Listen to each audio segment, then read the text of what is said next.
আমি জানতাম বাচ্চাদের প্রতি মায়া একটু বেশিই থাকে, কিন্তু আমাদের রাজকন্যা যত বড় হচ্ছে তার প্রতি মায়া আরো বেড়েই চলেছে।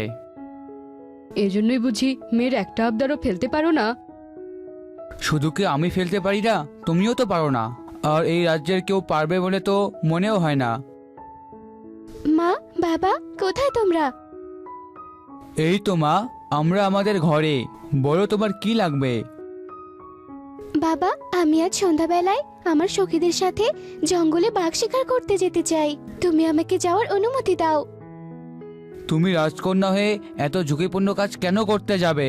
তোমার জামা কাপড়, শাড়ি গহনা যা লাগে বলো আমাকে, আমি সব এনে দেবো। তবু ওখানে যেতে চেও না? না, আমি যাবই। তুমি হ্যাঁ না বলার আগ পর্যন্ত আমি এখান থেকে যাব না।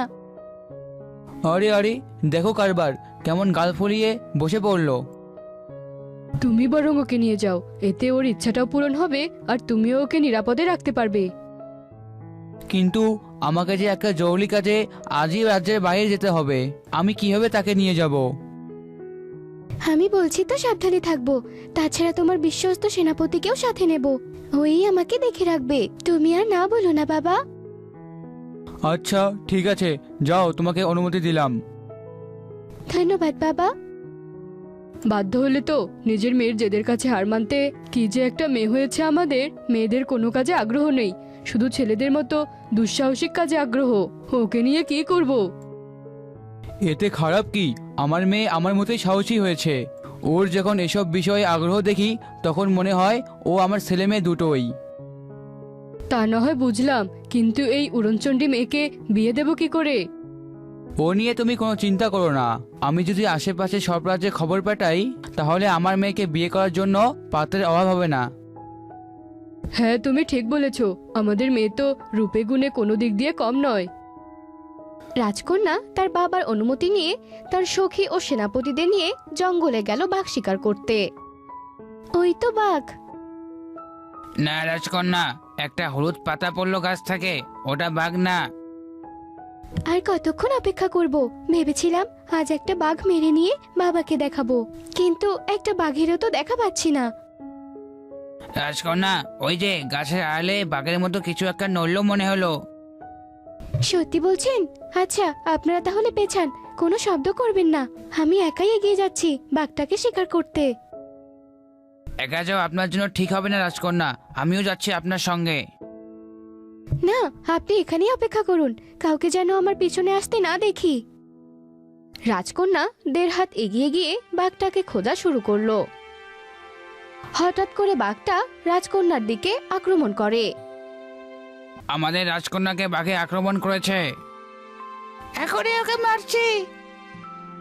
না, আগেই না। রাজকন্যা তার জীবন বাঁচানোর জন্য বাঘের সঙ্গে লড়াই করছে। তোমরা সাবধানে তীর ছোড়ো, যেন রাজকুমারীর গায়ে ভুলেও একটা তীর না লাগে। এই বাঘটা তো কিছুতেই আমাকে ছাড়ছে না। আজ এই বাঘটার হাত থেকে বাড়ি ফিরলে আর কখনোই মা বাবার অবাধ্য হব না। ইস, রাজকুমারীর জন্য আমি বা আমার সৈন্য একটা তীরও বাঘের গায়ে লাগাতে পারছি না। কি যে করবো এখন। আমার গায়ে তীর লাগলে লাগুক, তোমরা আগে বাঘটাকে মারো। এই বাঘটাকে মারতেই হবে। ওই ছেলেটাকে দৌড়ে রাজকুমার দিকে তেড়ে যাচ্ছে। ছেলেটার কি অনেক সাহস, নাকি বাঘটাকে চোখেই দেখেনি? এই ছেলে, ওদিকে একটা ভয়ানক বাঘ আছে, ওদিকে যেও না। সেনাপতি দেখুন, ওই ছেলেটা কিভাবে বাঘটাকে চেপে ধরেছে। ছেলেটা কি ভয় দেওয়া বলতে কিছু নেই? করছো কি তুমি? বাঘটা তোমাকে কামড়ে দেবে তো। এই বাঘের সাহস হবে না আমাকে কামড়ানোর। এখনই তাকে উচিত শিক্ষা দিচ্ছি তোমাকে আক্রমণ করার জন্য। বাঘটাকে উল্টে ফেলে দিল ছেলেটা, এত শক্তি ওর গায়ে। এখন বাঘটাকে মারছে ছেলেটা। তোমরা এখানে দাঁড়িয়ে দাঁড়িয়ে দেখছো কি? এখনই রাজকন্যাকে এখান থেকে নিয়ে এসো। বাঘটি ছেলেটার হাতে মার খেয়ে চলে গেছে। আরে, বাঘটি চলে যাচ্ছে তো। আমার তীরটা ওখানে পড়ে আছে, কেউ ওটা তুলে আমার হাতে দাও। আমি বাঘটাকে মারছি। থাক রাজকন্যা, আপনাকে আর কষ্ট করে বাঘটাকে মারতে হবে না। ওই বাঘটাকে আমি আজ যা শিক্ষা দিয়েছি ও ভুলেও আর এদিকে আসবে না। আপনাকে ধন্যবাদ। আমার এখনো বিশ্বাস হচ্ছে না যে এদের সাথে আমার বাবা আমাকে ছেড়েছিল। একজন মানুষ হয়েও এগিয়ে আসেনি আমাকে সাহায্য করতে। সেনাপতি, আপনার কাছে আমি এমনটা আশা করিনি। রাজকন্যা, বাঘটা বেশ বড়সড় ছিল আর আমরা বাঘটার দিকে তীর ছুঁড়েছিলাম। কিন্তু আপনার কারণে বাঘের গায়ে তিল লাগাতে পারিনি। হয়েছে, আমি আর কোনো বাহানা শুনতে চাই না। তোমরা চাইলে এই অচেনা ছেলেটির মতো সাহস দেখাতে পারতে, কিন্তু তোমরা তা করনি। এখন বাদ দাও সব কথা, আমি বাড়ি যাব। রাজকন্যা, আপনি ওদের উপর রাগ করবেন না। ওরা এমন পরিস্থিতিতে পড়ে ভয় পেয়ে গেছিল, ঠিকমতো সামলে উঠতে পারেনি। আমি এই জঙ্গলেই বড় হয়েছি, তাই এমন পরিস্থিতি অনেক সহজেই সামাল দিতে পারি। ঠিক আছে, বুঝতে পেরেছি। নাম কি তোমার? আমার নাম বীর। আপনি যে কোনো প্রয়োজনে আমাকে একটা ডাক দিবেন, আমি দৌড়ে আপনার কাছে চলে আসব। ঠিক আছে বীর, আমি তাহলে আসি। কি, আমার মেয়ের সঙ্গে এত বড় দুর্ঘটনা ঘটেছে আর তোমরা দাঁড়িয়ে দাঁড়িয়ে দেখছিলে? তোমাদের পথ থেকে যে তোমাদেরকে এখনো বাদ দিয়ে দিইনি, এটাই তোমাদের কপাল। আর যে ছেলেটার জন্য আমার মেয়ের জীবন রক্ষা পেয়েছে, তাকে কালই আমার সামনে হাজির করো। পরের দিন বীর রাজপ্রাসাদে হাজির হলো। কথোপকথন শেষ হলে রাজা বীরকে রাজকন্যার দেহরক্ষী হিসেবে ঘোষণা করেন। আস্তে আস্তে রাজকুমারী বীরকে ভালোবেসে ফেলল। না, আমি এই সম্পর্ক কখনো মেনে নিব না। তাহলে আমি এক্ষুনি বীরের হাত ধরে রাজপ্রাসাদ থেকে বেরিয়ে যাব। বীর, চলো আমার সাথে। আমাদের মেয়ে আমাদের ছেড়ে চলে যাচ্ছে, তুমি কিছু একটা করো। বীর তো ছেলে হিসেবে খারাপ না। আমার মেয়ে রাজকন্যা হয়ে এখন সাধারণ ছেলেকে বিয়ে করবে? আমি বাবা হিসেবে এটা মেনে নিতে পারি না। কিন্তু তোমার মেয়েকে তোমার কাছ থেকে সারা জীবনের জন্য আলাদা হলে দেখতে পারবে। এখনো সময় আছে, ভেবে চিন্তে কাজ করো। তোমার মেয়েকে আটকাও। আমি নিজেও জানি তোমার মেয়ে তোমার কাছ থেকে দূরে থাকবে, এতে তুমিও ভালো থাকবে না।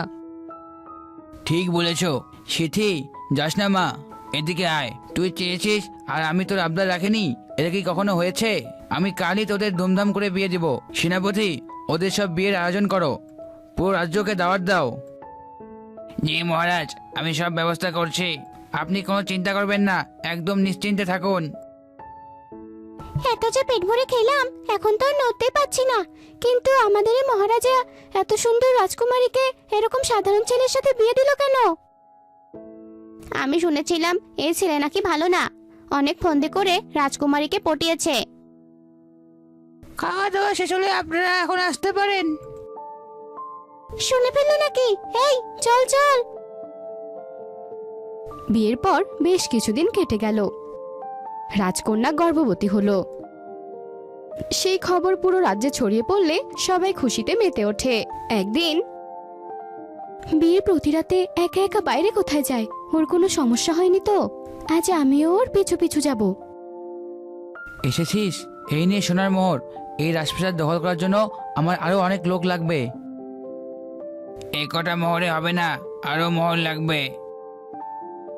সেই শুরু থেকেই তো তোকে দিয়ে কাজ করাচ্ছি। আজ কোষাগার থেকে যতটুকু পেয়েছি সব তোকেই দিয়েছি। রাজকন্যাকে যে বাঘ থেকে উদ্ধার করেছিলাম, সেই বাঘটাকে আনার জন্য তোকে কতগুলো মোহর দিয়েছি, ভুলে গেছিস? এবার তো একটু ছাড় দে অন্তত। ঠিক আছে ঠিক আছে, কাল সকালে লোক পাঠিয়ে দিব। ঠিক আছে, সাবধানে যাস, কেউ যেন না দেখে। কিসের শব্দ হলো? এ কে স্মৃতি, তুমি এখানে? আমি সব শুনে ফেলেছি। তার মানে এতদিন যা ছিল সব অভিনয় ছিল। আমি এক্ষুনি বাবাকে সব সত্যি বলবো। খবরদার, তোর বাবাকে কিছু বলবি তো আমি এই বাচ্চাকে পৃথিবীর মুখ দেখতে দিব না। আমার বাচ্চা মানে? তুমি এসব কি বলছো? ও তো আমাদের দুজনেরই সন্তান। অত কিছু বুঝি না আমি। এই রাজপ্রাসাদ লুট করে সব দখল করার ইচ্ছাই ছিল আমার পরিকল্পনা।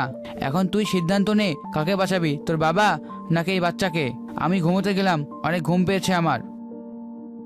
সেদিনের পর থেকে রাজকন্যা প্রতিদিন বারান্দায় বসে গান গাইতো আর চোখের জল ফেলতো। প্রতিদিন সেই গান শুনতে আসতো এক পরী। আমি প্রতিদিন তোমার এই বেদনা ভরা গান শুনতে পাই। যেমন তোমার চেহারা অনেক মায়াবী, তেমনি মায়াবী তোমার কণ্ঠ। তবুও কিসের এত দুঃখ তোমার? ঠিক আছে, শোনো তবে। এ তো বেশ খারাপ হয়েছে তোমাদের সাথে। এখন কি করবে? আমি সিদ্ধান্ত নিয়েছি, কাল সকালে বাবাকে সব বলে দেব। তুমি আমাকে কথা দাও, আমার কিছু হয়ে গেলে আমার বাচ্চার দায়িত্ব তুমি নেবে। ঠিক আছে, আমি চেষ্টা করব। বাবা, তোমাকে আমার কিছু বলার ছিল। সিথি, তুমি তোমার বাবাকে কিছু বলার আগে কি উল্টাপাল্টা হতে পারে ভেবে নিও। সিথি বীরের কথায় গুরুত্ব না দিয়ে তার বাবাকে সব বলে দিল।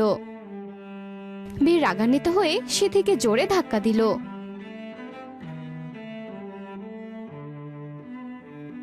আমি রাজকন্যাকে ওর ঘরে নিয়ে যাচ্ছি, দেখি ওদের দুজনকে সুস্থ করতে পারি কিনা। এই সেনাপতি, তুমি এখন দাঁড়িয়ে আছো কেন? ওকে শুলে চড়িয়ে দাও আর ওর ভাড়া করা লোককে খুঁজে বের করো। বাচ্চার কান্নার আওয়াজ মনে হচ্ছে। আমি দুঃখিত, আমি শুধু রাজকন্যার বাচ্চাকে বাঁচাতে পেরেছি। না, আমার আদরের মেয়েটাকে আমি এভাবে হারালাম। সব দোষ ওই ছেলের, আমাদের মায়াবী মেয়েটাকে শেষমেশ মেরেই ফেললো। মায়ের সাথে তাহলে এসব ঘটনা ঘটেছিল? হ্যাঁ, তোমার মা অনেক মায়াবী ছিল এবং অনেক সাহসীও ছিল। তুমিও তোমার মায়ের মতোই হয়েছো।